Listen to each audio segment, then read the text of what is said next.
So you're probably wondering why your pastor has a t-shirt on Sunday morning. It doesn't happen very often, but that's okay, because we are talking this morning about our mission trip that we were privileged to be your representatives for during the early part of July. And so I was thinking about what I would share by way of introduction. I remembered in Acts chapter 13, the Spirit of God set Barnabas and Saul, or Paul, aside for a particular work of ministry. And the church at Antioch prayed and sent them out, and they went about and they did their ministry.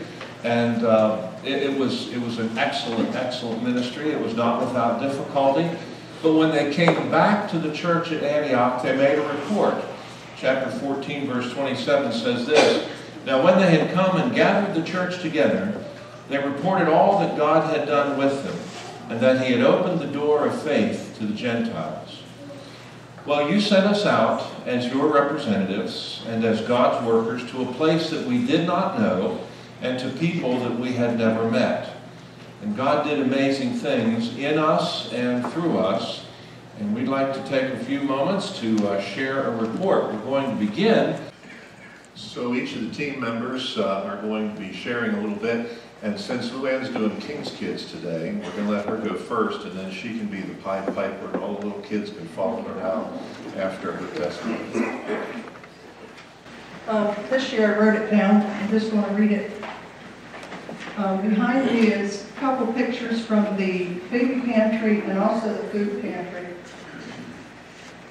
Hazard and Viper, Kentucky, located in one of the poorest, most depressed counties in Kentucky. Some folks are poor due to poor decisions, others due to circumstances beyond their control. There's no manufacturing and very few places to work. Coal mining has been gone for years. Mike and Lima Barnett, a retired pastor and a semi-retired construction contractor.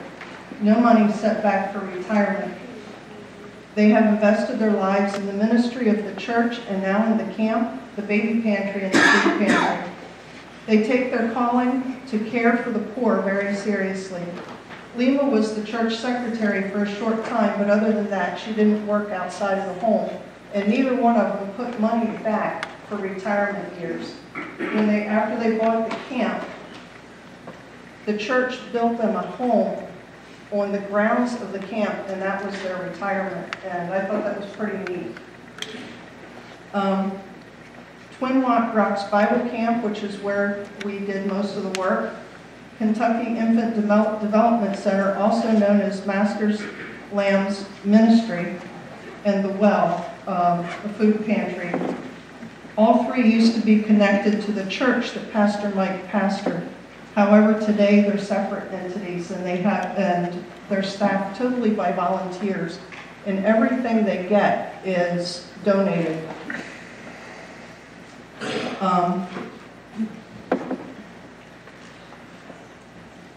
From the community, individuals, and other churches such as ourselves. The food in the picture over here on my right is picked up every day from Walmart. It's the food that the date is getting real close to being expired. And they have 3 coolers that they've been given. They're at the food pantry, and they store all of this stuff in there.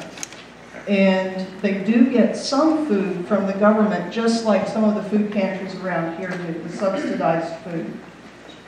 The volunteers go in, and they sort through the food on Tuesdays and Fridays. Or is it just Tuesdays now? Just Tuesday now. And they sort through all of that, put boxes together, and then distribute it. Their goal was to present the gospel and show Christ through services that are free to people in the community who are in need, whether it be a one-time thing because of a job layoff or longer because of other factors. No questions are asked. With the exception of the food pantry, because of the government subsidies, some of that food has to go to people that meet a criteria, but no family is ever turned away. They just have to make sure that there's other items in that box. No one receives a salary or income. Pastor Mike and Lima run the camp along with other volunteers who have a heart for the people in their community. All the campers come free of charge. There are several camps during the year, one for young girls that is a cooking camp, others for other special themed weekends, an elementary camp for boys and girls, which is what was going on while we were there.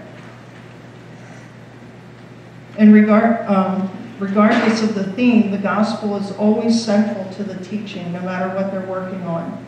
Sometimes they have enough staff, and other times the boys especially end up sleeping in the home of the Brandts on the floor. And these kids, the time these kids are at camp may be the only time that they know someone is there all the time. They get 3 meals a day along with some snacks. And for many, it is the only time they sleep in an actual bed. And I believe Rick is going to share some more on that. He had a very interesting and unique opportunity. Lima and her daughter, Runyan, run the baby pantry, and that's where many of us spent a good deal of our time, especially the women. If we weren't painting bathrooms, we were at the baby pantry, sorting, organizing, and putting things together. They offer diapers, wipes, baby wash, shampoo, infant car seats, toddler car seats, strollers, and clothing, newborn to size 5T.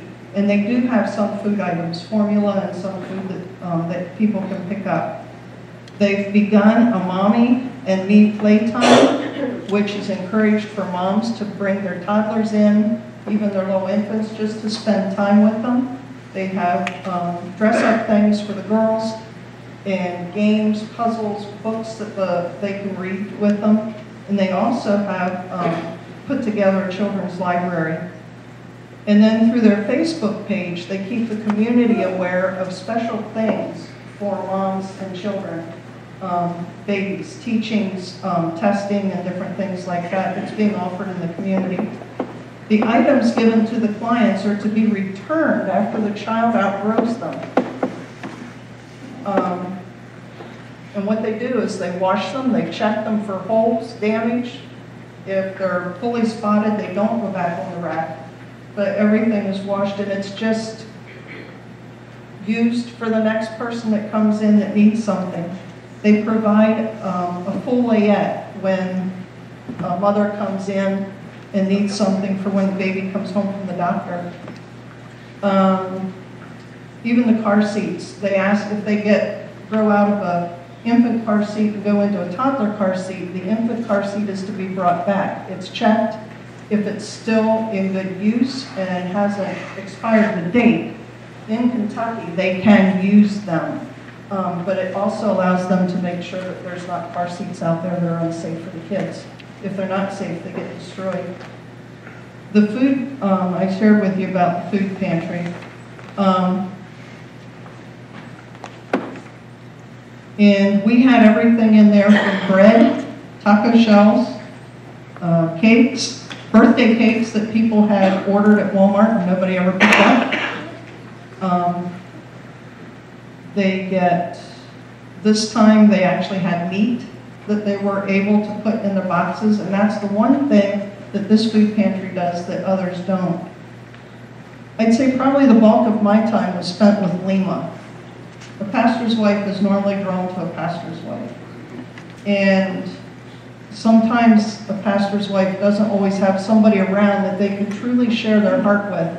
And so on a day when 3 of us went over to be with her on the day that the baby pantry is open, she and I were given a good time to talk. And it was really neat because we had some one-on-one time.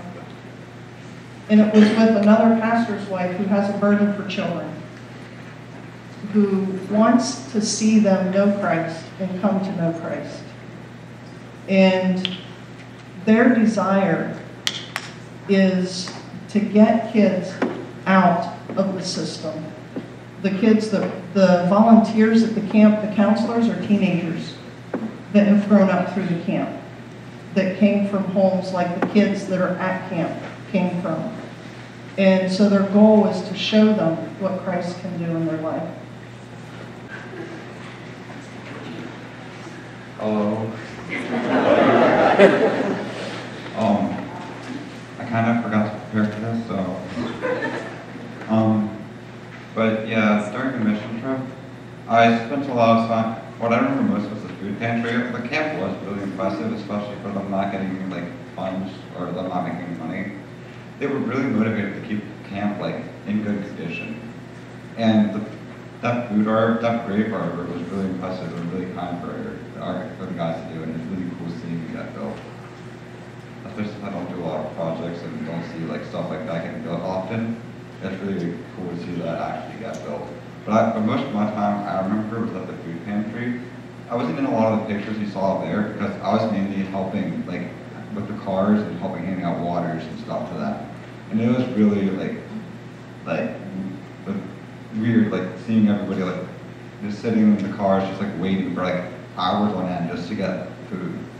And most of them didn't like have anything to drink, so it was really nice to give them water and point them out. And they also I also told them about like the free clothes which we were handing out, and it was really cool to see all their eyes like light up as soon as I told them that, which was nice. And also there was other like to see all the kids having fun there and having and helping, seeing everything get set up was really cool. And I don't know.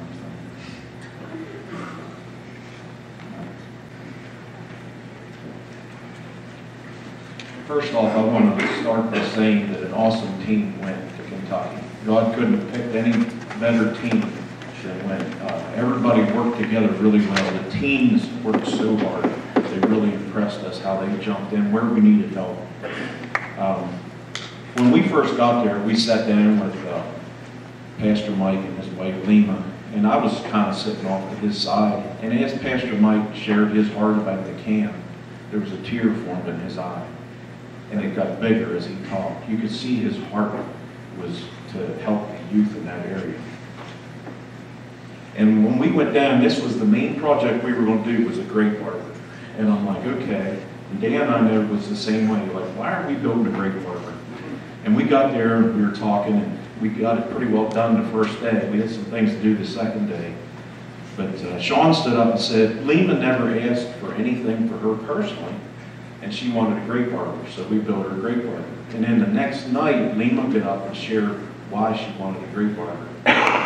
She had a group of young girls at a camp, and she said that she would take them down to the grapevines, and she would say that the grapevines that are in the ground, that were on the ground, that the leaves were dirty and trampled, she said the vine dresser would always pick those leaves up, clean them off, care for the vines, and put it up on the rest of the vines with them. And she said that's the way God does us. He can pick us up, clean us up, and make us a viable part of the vine. I thought that was pretty neat. She used that grape arbor to teach that lesson. Okay. My big thing about going was, why do I need to go? What does God have for me to go? Why do I need to do anything? Physically, I can't do much. Why was I there? Well, the devil worked on me weeks before, and especially that week so much, saying, you can't do anything. Why are you here? I'm here to tell you that I still did things. I was sport for him. It's not all about us. We were told, look, to see where God was working. I sat and talked to all these old guys one day at the food pantry. Yeah, I couldn't carry boxes. I let them share about their life in Kentucky. I sat with another lady, and she talked to me about her son in Alaska who's never come back there. So I was there for that. I sat and talked with Lima most of the time. Well, Friday, I was really discouraged. I was like, I can't do anything. I can't go in there and paint. So it's like, what do I do? So I sat there and I prayed for a while. I prayed for all the ones that were working. And I said, oh, there's some bookshelves. So I took all the books off the shelf and washed all the shelves, put all the books back. I'm like, okay, I did that. But it wasn't about what I did. It was what God was doing in me. To let me know why I was there, being part of the group. And so I wanted to encourage everyone here oh, you can't do anything. You can't go on a mission trip. No, you can, no matter what age you are. If you're in your 70s, oh, there's not going to be anything for me to do there. No, there is. There's lots for every single one, especially those youth. They were the inspiration for the week because they got up every morning, whether they like to get up that early or not.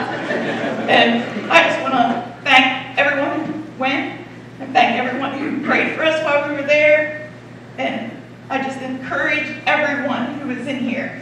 We plan to go back. I plan to go back. I want you guys to go with us. Thank you.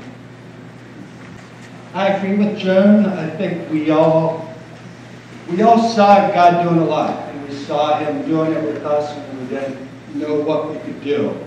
And we saw it before we left. We had 26 car seats that we brought, so that was all you guys being part of it too. So thank you, everybody. And we know you guys were praying for us, and that was definitely needed. As Joan said, the devil was working on us, and stuff was happening in my life. I didn't really want to go that week, but I went anyway, and God did amazing things. And it's one of those trips where you you don't know what you're going to do, but you know you have gifts and abilities God has given you.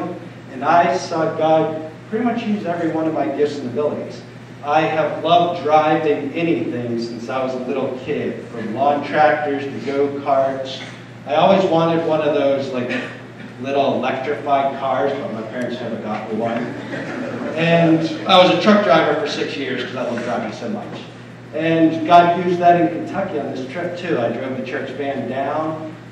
And driving there, it's different than driving here. There are so many potholes. So you're dodging potholes. You are going on all these switchbacks through the mountains. You are driving down one-lane roads that are actually two-lane roads. And it gets crazy, but I loved it. I love driving, and if it's more sketchy, I don't know, something brings more adventure out of me. And as you can see in the picture, I got to drive a forklift too. They needed a forklift at the food pantry, and I have experience with that, so I jumped right on that. And God used my abilities with building. I helped with the grave barber, I helped build some decks, benches, all kinds of stuff.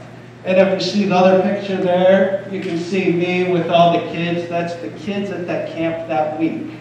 And camps are different. We were sitting here when it started. Noah mentioned about signing up for VBS. And we love when you guys sign up early for VBS. So if you've done that, thank you very much. It makes it easier. But it's different there because that is a camp that goes Thursday to, I think they were leaving Sunday or Saturday, I'm not sure. But they had no idea who was coming. There is no pre-registering for that camp. There is no paying for that camp. Camp started at 5:30, I think it was, so they set up a table at 5 o'clock and they were just gonna have camp for whatever 5 to 8-year-olds showed up. But they don't turn anybody away. So I think we had a 4-year-old there on up through an 11-year-old. So it's a wide range. And was it 10 or 12 girls? I don't know, you guys can count if you want to. 10 or 12 girls and 4 boys there. And they also had all the counselors. They had some teenagers, some young ladies counseling. But they didn't have a counselor show up for the boys. There were supposed to be 2 showing up, but they never showed up. So I got to volunteer for that. Another ability God used in me to help reach some boys. So I volunteered that night, Thursday night. No notice. All my clothes and everything were back at the hotel. I had no idea. So luckily they had some toothpaste and toothbrushes and soap. So I was all right. And also, those kids, they came with nothing, almost all of them. Most of them had some clothes that they packed themselves. There were kids, some kids that had sleeping bags and pillows, but a lot of them did not come with that stuff. So whenever we went up to the main building after they registered, they asked the kids, what do you need? And I think all 4 boys in the cabin that I had, they all needed a sleeping bag. They all needed a pillow. The one family, the two boys, the one boy that right beside me with his head turned, he is a sibling with another boy that's in that picture, Ricky. His name's Jason, and then their sister Tiara, who she said to call her T because it's short and easy. So they were great three little kids, and I got to know them very well. But they came to church or to the camp with what Ricky threw in his bag that morning. Their mom did not pack their clothes. Their grandma did not pack their clothes. They packed their stuff themselves. So they had, I think, 1 or 2 pairs of underwear to share. They had socks. They had some shorts and T-shirts. But they didn't even know what they threw in the bag. We were getting it out in their bed, and we were just kind of seeing what they had, and that's what they were going to survive with for the weekend. But it's kind of neat because I got the chance to experience that. And I didn't know what it was going to be like. But also, I got to experience sleeping on those mattresses that you guys helped pay for the camp. So I thank you guys for nice, comfortable mattresses that night. And I also thank you, while I'm thinking about it, for a nice church van, for everybody that donated to help with that. We really, really appreciated that on this trip. The air conditioning was wonderful, it drove smoothly, and thank you for that. But back to this family and this week, this night. It was kind of chaotic, really, that camp. They had this idea. What was neat was there was a 20-year-old who was going to college. She is standing in the back, the one without glasses with a little ponytail hair down. She's 20 years old. She's in college. She's about Rose's age. She was put in charge of running that camp for the weekend. So she was the one that came up with their activities. She was the one that registered them when they got there. She did everything. And it was neat to see Mike and Lima give her that chance to do that kind of thing. She's hoping to one day be an elementary school teacher or maybe a 6th grade math teacher. But she has high hopes and dreams that a lot of these kids don't have. A lot of these kids, they go day to day not knowing what's going on. And I think them giving this young lady the chance to organize a camp, it gave her purpose, it gave her motivation to life. And with that camp that night, we went out and we were just kind of hanging out for a while, doing a bunch of fun stuff. They had carnival games and stuff. And then we went up and they had a little rules time. So while they were doing that, me and some of the others from our team were trying to find sleeping bags and toothbrushes and that kind of stuff for them. And then we did normal camp stuff, Bible lesson. They went and sat on the benches that we also built earlier that week. And they really appreciated all that. And then we did a paint run. I don't know, I've never experienced anything like it before, but I saw pictures of people in India. They have like that dry paint powder they throw. Well, Lima wanted to do this. And Pastor Mike said, she always has these crazy ideas. We can't even find that stuff. Well, apparently somebody found it, because we did end up doing it, and he said she usually gets her way. So we had the kids just form a line, and the counselors, we were given a little bag of paint to throw at them when they ran by. And it was a mess. You can see it in the picture. They had it all over. I tried not getting it on myself because I didn't have a change of clothes with me. And I did pretty well at that, but we had a great time. And then after that, we went up and we had a glow-in-the-dark party. And which was cool because that paint made it extra glowy, and if glowy's a word. And they just kind of danced around, played, got to know each other. I got a chance to talk with them. And it was really, with kids 5 to 8 years old, the dance party was kind of like hitting glow-in-the-dark balloons off and trying to keep them in the air. So we did that for quite a while. And then it was time to get showers. Well, here we go again. They don't have anything. They don't have towels, they don't have shampoo, they don't have soap, and they have paint all over themselves. So it was quite a process. And we didn't get it all off, but it was enough that they could sleep. So we go back to the cabin. At this time, it's about midnight at this time. And 5 to 8-year-olds at midnight, some of them are extra bouncy. They're getting that energy back. And some of them are kind of winding down. Well, luckily, I don't think Luann knows it, but she gave me a Banja cubes. I don't know if you guys are familiar. It presents the gospel message to kids. And I had witness bracelets. And I packed them before I left. I only had 4 of them. I was like, what am I going to do with witness bracelets? I'll throw them in my backpack because maybe I'll get a chance to use them. Well, I did get a chance because that night for devotions in our cabin, I was able to present the gospel to the kids with witness bracelets. And then I gave them the Banja cubes and explained that to them. And then I challenged them to share that with their friends at camp, at least one other kid that week, to tell them what the witness bracelet means and show them a Banja cube and explain that.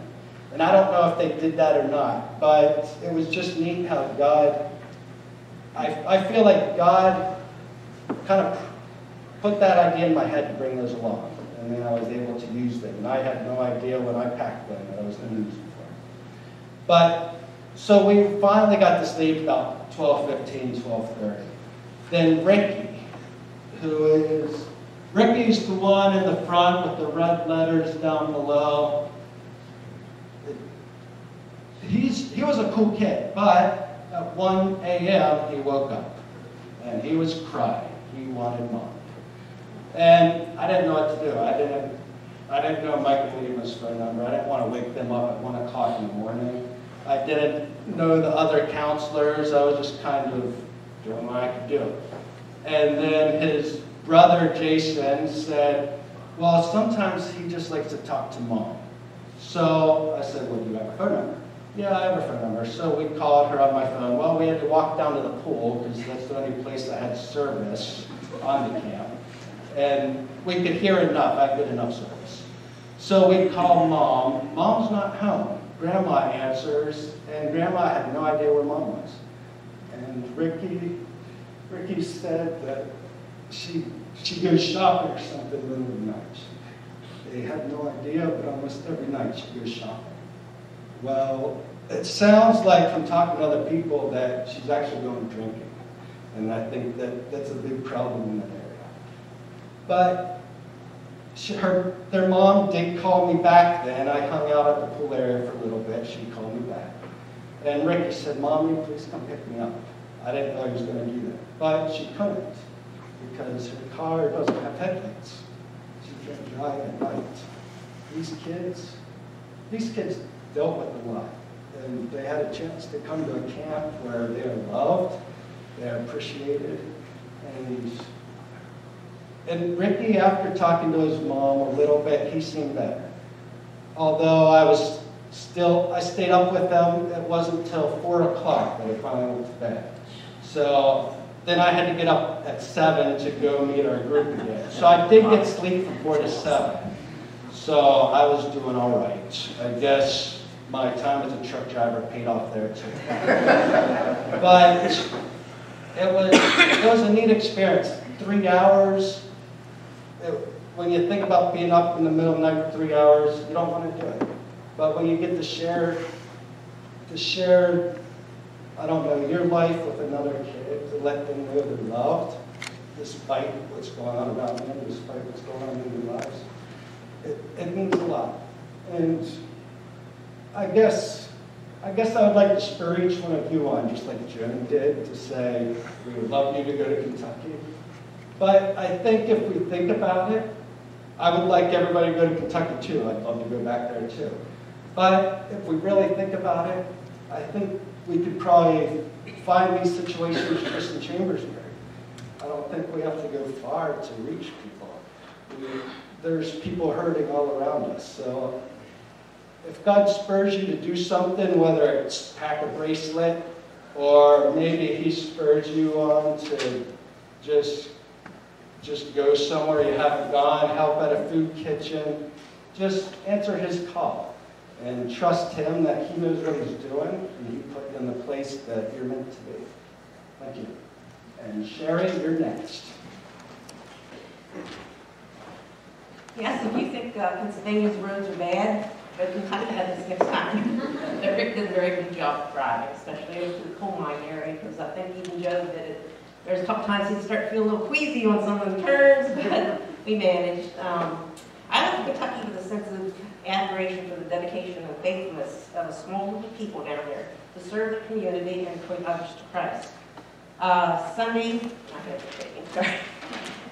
we went to services at Victory Mountain Grace Brethren Chapel.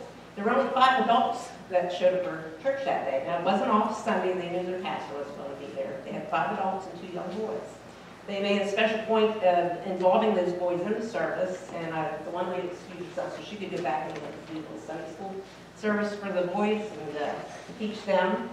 And the same lady shared how they were hurt by the pandemic. I think she said they had something like 30 or so people used to come, and like I say, there's 5 there.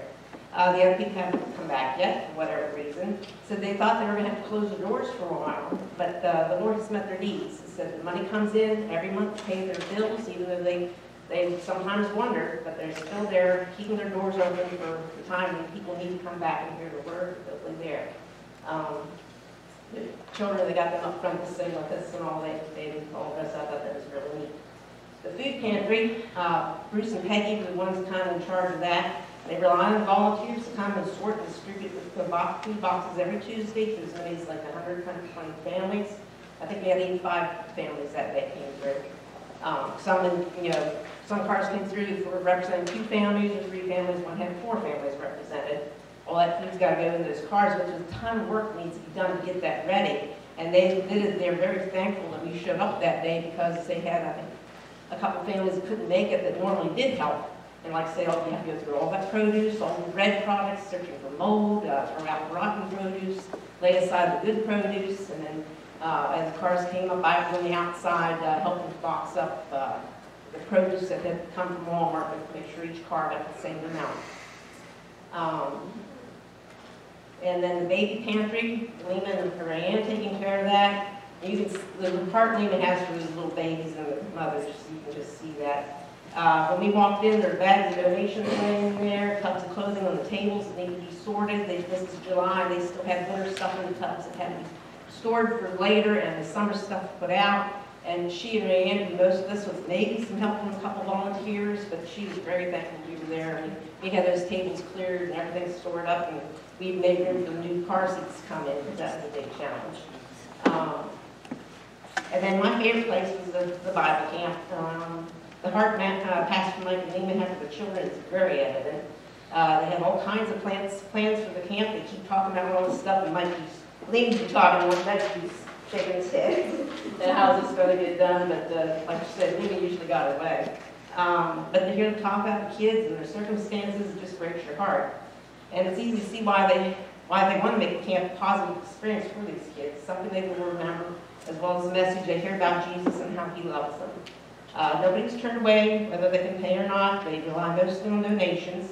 And Pastor Mike shared that he recently had some heart issues and had medical bills to pay. But they just trust in the Lord to provide. Like somebody else said, they didn't set anything for retirement. They just put their trust in the Lord to take care of them. One thing that struck me, and maybe it's because I'm that age, but a lot of these volunteers and people we've dealt with from my age and older.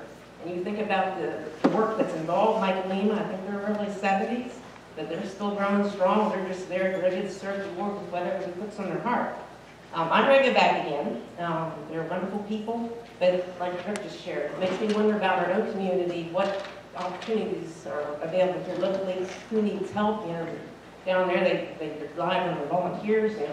What's around here. I was sharing with my daughter about the fact that they have a hard time finding boy counselors for the camps. She said, well, Cove Valley has a hard time finding boy counselors too, so it's not just Kentucky.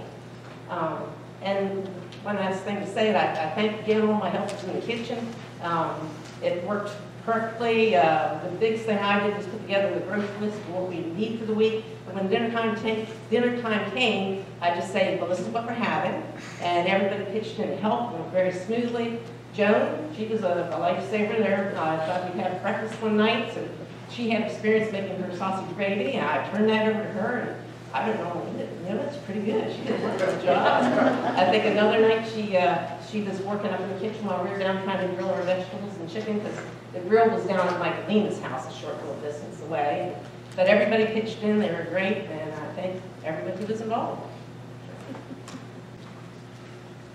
I really could just say ditto to everything everyone has said, but first of all, I wanted to thank everyone here for giving us the opportunity to go, for praying for us, the supplies you provided, and so forth. When I first felt that I wanted to go on a mission trip, went to the first meeting and had to fill out the paper of what your gifts are. So I was reading down through that. Oh, I didn't see the pictures. We had fun too. I was reading down through it, and there were questions. Do you sing? Do they ask you to sing in church? Well, no. They asked my brother to sing in church. Do you play an instrument? I don't think handbell's quite qualified for playing an instrument. Do you work with children and youth? Just the different questions. You have construction skills. You can ask my husband what my construction skills are. So I really felt after that God, why are you calling me to go? I don't know what I'm going to do, but you know what? I'll do whatever you ask. And it was quite an experience. One thing I learned, I never want to paint anything pink again. I don't know if you could tell in those pictures. Miss Lena had picked out the colors that we were going to use for the girls' bathroom, and it was pink. So there's no mistaking that it was the girls and not the boys. And if anyone wants to see an actual color swatch of everything we painted, I can bring a shirt in. It has every color we painted in both rooms. But that was an experience as well. Really what I wanted to share is what I came back with from this trip was encouragement. Encouragement with the team that went. It was just a great team, and there couldn't have been a better group of people to go with. I really got to know people better that I didn't know in the church. So that was a blessing. But I was encouraged by the faithfulness of the team and the church here for sending us. I was encouraged when we went to Victory Mountain Church. As Sherry said, there were 5 adults and 2 children. They were going to come to church regardless. The pastor wasn't there that Sunday. I know God had us there for a reason, and one reason was that we could help bring that to them that Sunday. But I was encouraged that they were going to still have church and still teach those 2 little boys about Jesus. I was encouraged at the food pantry. Bruce and Peggy and the volunteers, they do that week in and week out. If we weren't there, it was going to be a lot of work because they were short volunteers. But they were going to do it anyway. So I was encouraged with that. And encouraged, of course, with Pastor Mike and Miss Lima and the heart they have for the children, what they do. It's a calling they have. I don't know what else to say other than I was just so encouraged that in the world today that seems like it's falling apart, God's still in control. And He's still working through those people and through us. And it's just a blessing. I thought maybe you stayed because you didn't want to come home. I'm not going to tell this big, we'll give her a shot. So we kind of got down there and I was like, man, there is so much stuff to do. The bathrooms were pretty much, they were rough. After we got done, we kind of got down there, I was like, cool, this is going to be pretty fun. So we got the bathroom painted, and I was like, I don't like painting, done painting. I was like, I feel like painting before I come down, not anymore. So, but yeah, there was a lot of stuff. I had a blast. My biggest memory is that I spent most of the time at the camp, and the camp was a blast. I had so much fun. I remember we got volunteered to go down to the shed and help. I thought I was just cleaning out some stuff. We put up big old water slides and everything, and we cleaned them and everything. We tested them for about a good 2 hours. Tested them. And then we found a little black snake off in the corner, which is pretty cool. But I love Pastor Mike and Miss Lena. They offered me to come down next year and be a counselor for the kids, and I want to. It's so much fun. I want to go down in my free time and just spend a whole week or 2 maybe down there with the kids and everything. It was a whole different experience than what I was used to. Well, I'm not good at talking in the mics and stuff, but it was a blessing to be down there with everybody. You got to know the church family even more. The stuff that we got done for them people down there, they were so appreciative. we went to this one lumber yard down there, and of course we all know about Lowe's and Home Depot and all them up here. They don't check stuff, but we went to this one lumber yard, and they loaded everything for us. And they checked every board to make sure it was straight, all because they knew where it was going back to this camp. And we were trying to ask people to pray for them for it. Well, there was one gentleman there, I said to him, I said, what can we pray for you today? And here his daughter was very sick, and they had her to a lot of specialists and stuff, and there was nothing they could do for her. Well, they went to church, and God healed her. And the gentleman stood there, and he started tearing up and was crying. He said that he knows God did that, and he knows he's not right with God, and he's got to get back to church. And we prayed for him, and it was a blessing just talking to people like that. It's so different down there than here. The team that we went with, everybody, like they said, worked well together. It was amazing. I mean, there was never an issue. Everything worked out. We were able to help them all out and get things done. We got more done than what we had actually planned to do for them, which was really great. Took a lot of hours, but we got it done. And we have a wonderful church here. I got to know the people more than, it's like Cheryl said, you just got to know everybody. I mean, more about their personal lives, more about just everything, how they believe in God, knowing that you're believing in God the right way. Sometimes that's a hard thing to know if you're believing the way you should believe. But this trip really showed me a lot and showed me how good of a church we really do have. Even though when I come back to my Cali converter was stolen, but hey, we don't worry about that.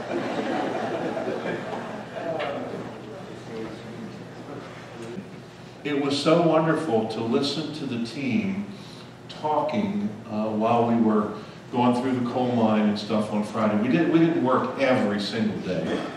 The kids weren't the only ones that took 2 hours to check out the slides and make sure they were safe for the little ones later. We did get to go see a coal mine, and of course as you're doing that and traveling, there's lots of conversation. And I think everyone on the team talked about returning, doing something. There's lots of work to be done down there. It's rare that you find a ministry of that magnitude that is operated 100% on faith. They don't have corporate sponsors. They don't have big denominational input or anything. They have what the Lord provides. You know, when Jesus taught us the model prayer, and part of it was, give us this day our daily bread, that's what they're doing every day. Give us today what we need. And so we were just very privileged and very humbled to be able to go and to share with them just for 1 week. And I learned more from them, I'm sure, than anything that I was able to contribute to them. And that's oftentimes the way God does things. You know, He takes us and He says, okay, you think you've got something to offer. Let me show you what else is going on in my kingdom and what others of my servants are doing, and we'll help get it all in proper perspective. And I think that's one of the great blessings and benefits of doing some mission teams to other parts of the world. It's a great experience. Several have already expressed their gratitude to this congregation, and I want to as well. Thank you so much for your support. You gave, we had Ben Bricker's trailer packed with stuff that you had given. Car seats and strollers and baby wipes and all kinds of things.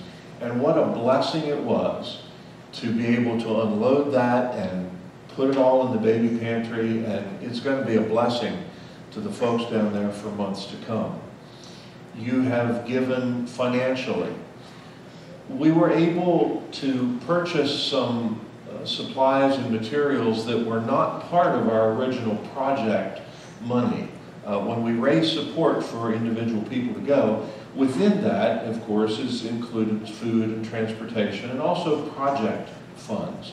And it's out of those that, like the Great Arbor was built and the paint was purchased. But we did other things that went beyond that. And one of those things was to purchase a professional, industrial strength wood planer. They have a mill right there on the premises.